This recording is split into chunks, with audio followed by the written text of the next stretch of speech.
जड़े खल प्रकृतिर व्यक्ति जी बांकीर विकास जहाँ आखिरे कंटा भाव फुटी जाऊँगी सी आज से मंद उद्देश्य रखी किसी असामाजिक लोक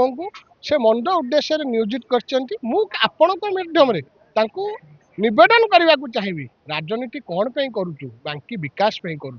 दया करी सबू व्यवहार न हो खल प्रकृति मंद उद्देश्य रखा बांकी पे से व्यक्ति विशेष कथा दूरे रही बांकी विकास को आगक नापी सहयोग करूँ। आज सामग्रिक भाव बांकी निर्वाचन मंडल रे दुई गोटी आरआई ऑफिस गोटे हेल्थ सब सेंटर आ गोविंदपुर ग्राम पंचायत जोटा नूतन भाव पुनर्गठन कर 2017 मसीह तार गोटे निर्दिष्ट कार्यालय नथिबारु गोविंदपुर ग्राम पंचायत आज गोटे कार्यालयटी ग्राम पंचायत कार्यालयटी लोक उद्देश्य रे समर्पित करा जायछि। ता सहित राजस्व निरीक्षक आरआई ऑफिस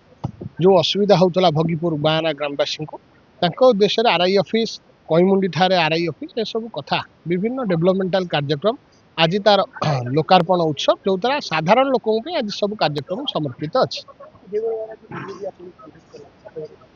निर्दिष्ट भाव बीजेपी विरोध कला बोली मु कहीं भाभी पाऊनी किछि गोटे गोष्ठी गोटे निर्दिष्ट खल प्रकृतिर व्यक्ति आज कौन सी राजनीतिक सभा समिति नथिला आज समस्त निर्वाचित जनप्रतिनिधि माने सांसद आरंभ करी जिला परिषद आमर जी सरपंच समिति सभ्य chairman vice chairman ward member माने समस्ते उपस्थित होते विभिन्न डेवलपमेंटल काम जो थे कि प्रशासनिक अधिकारी माने उपस्थित थिले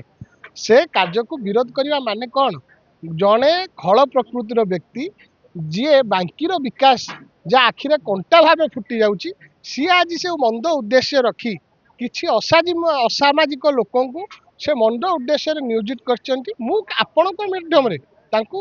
निवेदन करने को चाहिए राजनीति कौन पे करूँ बांकी विकास पे करूँ दया करी सबू व्यवहार न हो खल प्रकृति मंद उद्देश्य रखा बांकी पे से व्यक्ति विशेष कथा दूरे रही बांकी विकास को आगक नापी सहयोग करूँ मु आपण माध्यम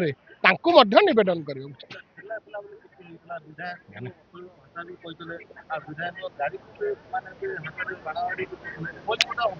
प्रभावित हो जाती से खल प्रकृतिर व्यक्ति मु कहली ना संपूर्ण भारतीय जनता पार्टी नुहे